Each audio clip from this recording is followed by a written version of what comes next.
All right, it is time for your key matchups for the Week 13 game between the Seahawks and the Eagles. This is going to be a big one. Jen Mueller alongside John Boyle. And John, I think the first matchup is pretty obvious. You've got two quarterbacks, both of whom have been mentioned in that MVP race. Yeah, I mean, quarterback play is big any game in the NFL, but we're talking about two of the best in the league this season, and really, whichever one of these quarterbacks plays better could very well determine the game. Carson Wentz is playing phenomenal this year. He's got 104 passer rating.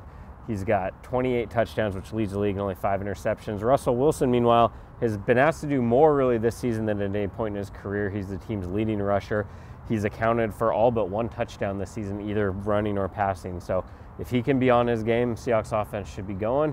If Carson Wentz is playing well, Eagles are going to be tough to stop. Well, and if the Eagles want to minimize the pressure that Wentz is feeling in front of that CenturyLink crowd, it wouldn't surprise me if they relied on that ground game that's been so good up to this point. Yeah, they've been one of the best teams in the NFL on the ground this year. They're number 2 in the league with 147.5 rushing yards a game, and they, as Pete Carroll's pointed out, are number 1 in explosive runs with 37.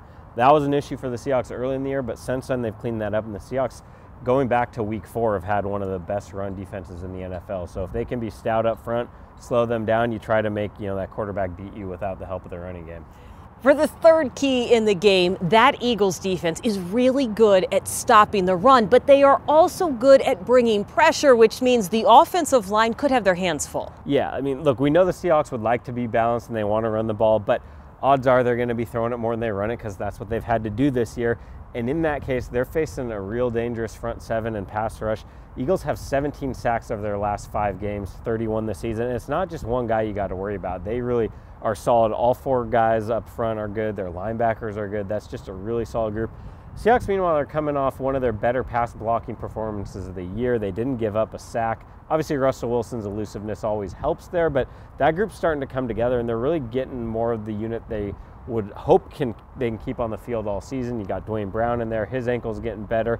Luke Jokel's back. Those guys really were thrown in there having never played together last week. So this line should continue to gel and get better. And if they do, I think really that pass blocking should be pretty solid all year. Yeah, the Seahawks hope to keep their offense on the field for most of that game. A primetime matchup against the Eagles. John Boyle's got you covered on Seahawks.com. Make sure you listen to the Seahawks Radio Network.